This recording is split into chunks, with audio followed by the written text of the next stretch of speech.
We do have a couple questions, but I did want to hear from Ken, and then we'll come to the questions. Thank you, Mr. Chairman. Good morning, ladies and gentlemen of the committee. I'm going to rearrange a couple of my thoughts for the moment and think about what Marla and Donna had said about the need for immediate help when someone is released from prison. And the first person that comes to mind is my dear friend Eddie Joe Lloyd, who is a black gentleman out of Detroit. As you've been told, Eddie Joe did 17 and a half years in prison for a crime he didn't commit. He got sick when he was in prison, and health care in prison is a whole nother matter that I don't want to go into today.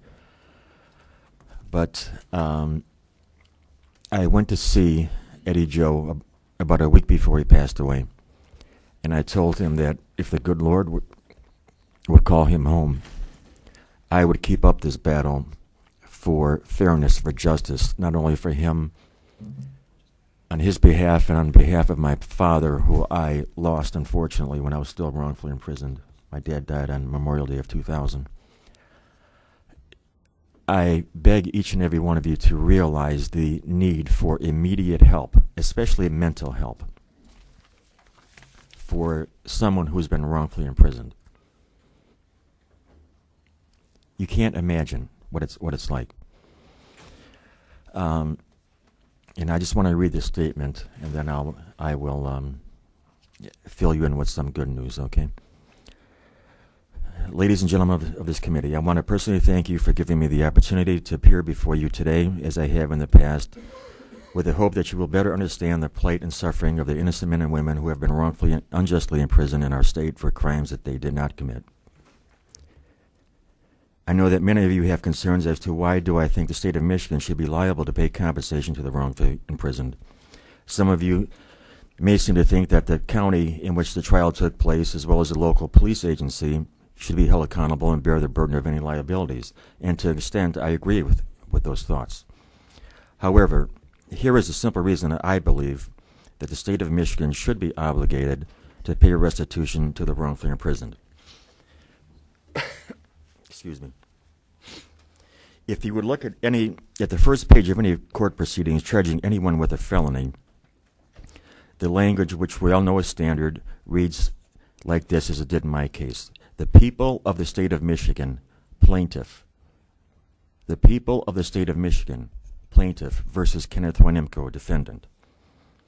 There have never been any court proceedings that I'm aware of that will say the county of Macomb, plaintiff, versus Kenneth Wyniemko, defendant. The county of Ingham, the people of the county of Ingham, plaintiff, versus Kenneth Wyniemko, defendant. That's why I believe the state of Michigan and its prosecutors play some part as actors in these wrongful convictions.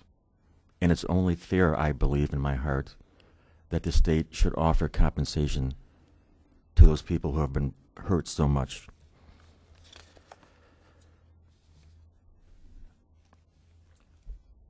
It's that simple. I have heard some concerns that some of you seem to think that there are other available remedies for the wrongfully imprisoned to seek immediate compensation. And if you are aware of that, would you please let me know, because I am not aware of any avenues that anyone can proceed down. There's none there. I also know that possible civil action can be filed pursuant to United States Code 1983, but most of those cases are not successful. They are not successful.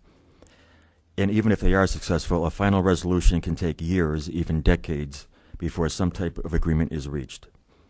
But I'll ask you this. In the meantime, how is a person who has lost so many years of his or her life behind bars for crimes that they did not commit supposed to survive? Do they have a place to live? No. Do they have food or clothing? No. Will they have an opportunity to gain employment? The answer, again, is no. The sad fact is that if someone was in prison for a crime that they did commit and they are paroled, they are entitled to receive state assistance regarding possible housing and job training, as well as clothing, which is only fair. However, if someone served time in prison for crimes that they did not commit, such as myself and Eddie Joe Lloyd and Nathaniel, actually proven innocent and released into society, we receive nothing. Absolutely nothing. No assistance in finding housing, no job training opportunities, no assistance in obtaining food or clothing. Does that make any sense to any of you? It doesn't to me. So what are we to do? Where will we sleep at night? How will we have food to eat? How will these people be able to clothe themselves? Will they be offered counseling by anyone to help them deal with the nightmare of being wrongfully imprisoned and the horrible experience of prison life?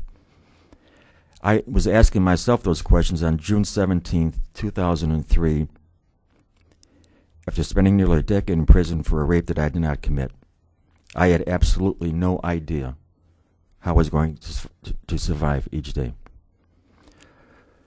Fortunately, through the grace of God, I had a very good circle of family and friends who were kind enough to house me, feed me, as well as buy clothing for me as I tried to adjust to my freedom. However, most of the exonerated won't be able to experience that help. In many situations, while an innocent person is wrongfully incarcerated for 10, 20, or 30 years, and those are the facts, their family members pass away. When that happens, there is just no one to take them in. No one on this committee can ever imagine what it is like to be falsely imprisoned and suffer the indignity that you must endure each and every hour, each and every day, each and every year. I, unfortunately, do know what that experience feels like because, as all of you know, I was forced to live that kind of life in prison for nearly 10 years, knowing that I was totally innocent. I would like each of you to note the following quotation that has always inspired me, and it reads as follows. There is no greater calling than to serve your fellow man. There is no greater contribution than to help the weak. There is no greater satisfaction than to have done it well. And that quote comes from Walter Reuther, the former president of the UAW, who was a good friend of my dad. I'm sure that as each one of you sitting on this committee today first chose to seek public office, it was the intention of your serving your fellow citizens. I also believe that each of you would choose to help the weak, the poor, and the downtrodden. I humbly ask each of you today, what citizen of this great state is more weak, poor, or downtrodden, or suffers so much pain and suffering as one of our own people who have been wrongfully imprisoned? I can tell you that each one of you will realize no greater satisfaction while you are in office than to vote for the passage of this bill, and by doing so, we realize that you have made a difference for the honesty and integrity of society, and knowing that the world will be a better place. You will also take satisfaction in knowing that you have done your jobs well. I thank you again for listening to me and my comments as I continue my efforts to help provide justice for all. One other good piece of information I wanted to tell you is that, as you all know, I was wrongfully imprisoned for almost 10 years.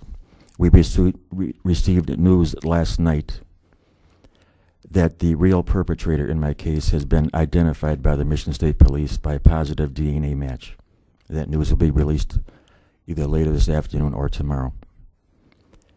So in closing, may God bless all of you in your decision.